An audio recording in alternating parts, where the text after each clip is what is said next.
श्रोताओं के भेजे हुए स्रोतों में आपका स्वागत है। आज हम उत्तराखंड की एक ऐसी जगह की पड़ताल करने वाले हैं जिसे लोग अक्सर मिनी कश्मीर कहकर बुलाते हैं। ये जगह है पिथौरागढ़। और ये तमगा इसे सिर्फ इसकी बेहिसाब खूबसूरती की वजह से नहीं मिला है। अच्छा। हाँ, इन खूबसूरत वादियों के पीछे एक बहुत ही अहम एक रणनीतिक कहानी छिपी हुई है जो इसे भारत के सबसे महत्वपूर्ण जिलों में से एक बनाती है। बिल्कुल। और आज हमारी इस गहरी पड़ताल का मिशन भी यही है। हम पिथौरागढ़ की इस दोहरी पहचान को समझना चाहते हैं। एक तरफ इसकी दिलकश वादियां, सांस्कृतिक विरासत, और दूसरी तरफ इसकी वो रणनीतिक स्थिति जो दशकों से बल्कि शायद सदियों से भारत के लिए इतनी अहम रही है।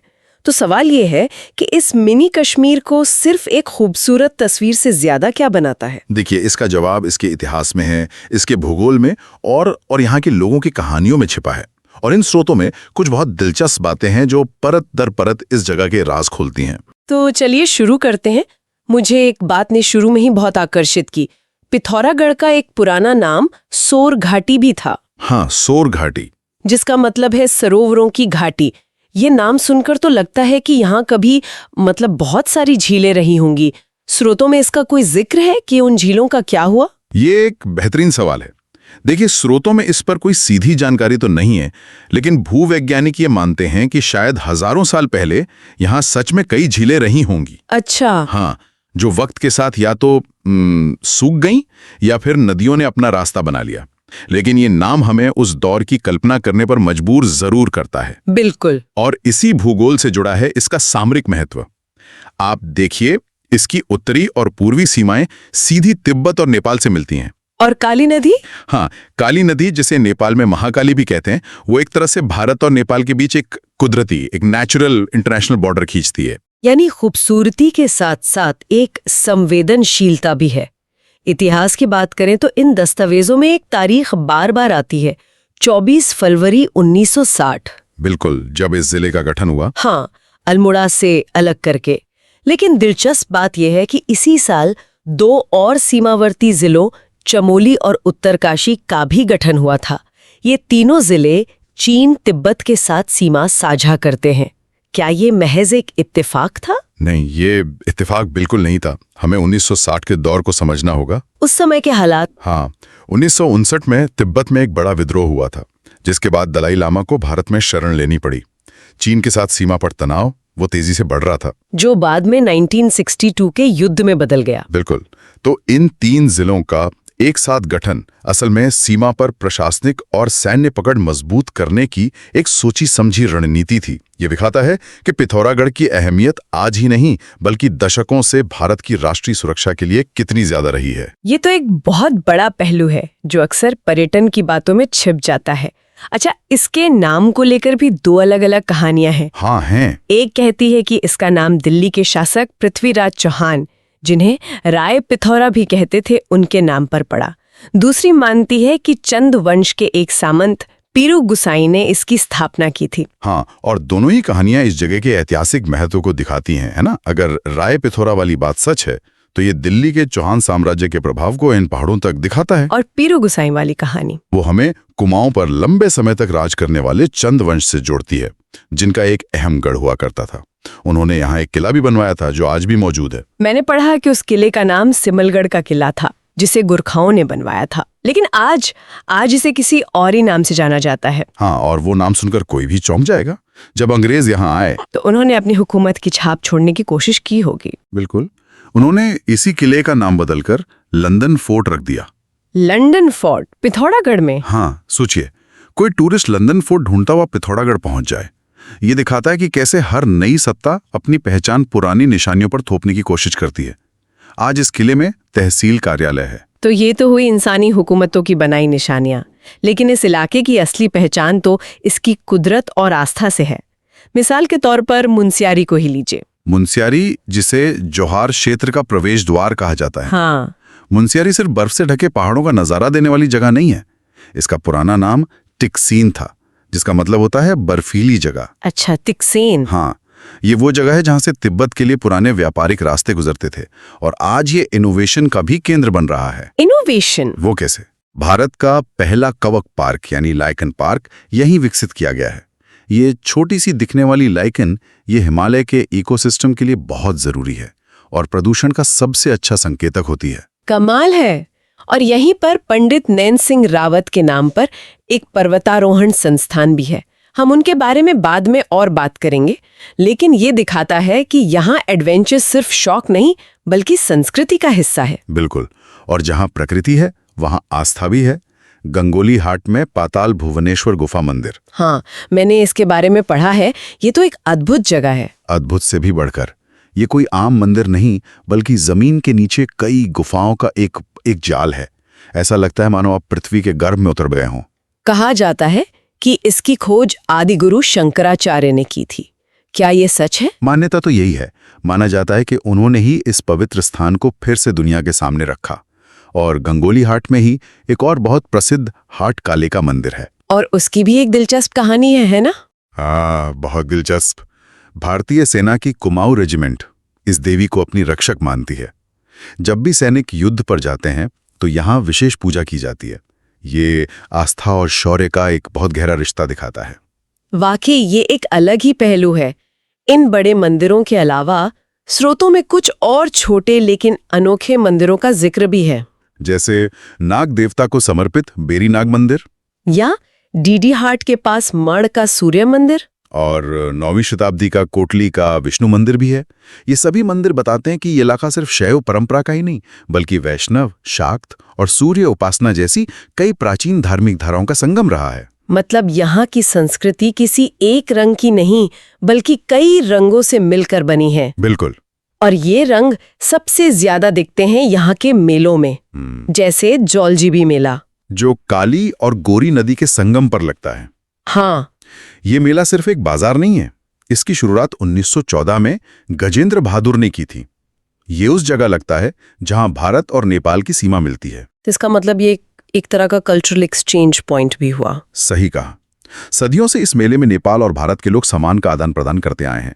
ये एक तरह का अनौपचारिक सांस्कृतिक और व्यापारिक दूतावास है जो दोनों देशों के लोगों को जोड़े रखता है। एक और मेले की कहानी ने मुझे बहुत प्रभावित किया, थल मेला। अच्छा, थल मेले की कहानी। हाँ, इसकी शुरुआत 13 अप्रैल 1940 को जलियांवाला बाग दिवस मनाने के लिए हुई थी।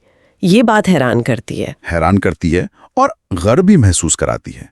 सोचिए 1940 में जब देश में आजादी की लड़ाई अपने चरम पर थी, तब पिथौरागढ़ जैसे दूर दराज के पहाड़ी इलाके में लोग, बिल्कुल, वहां लोग जलियांवाला बाग के शहीदों को याद करने के लिए इकट्ठा हो रहे थे।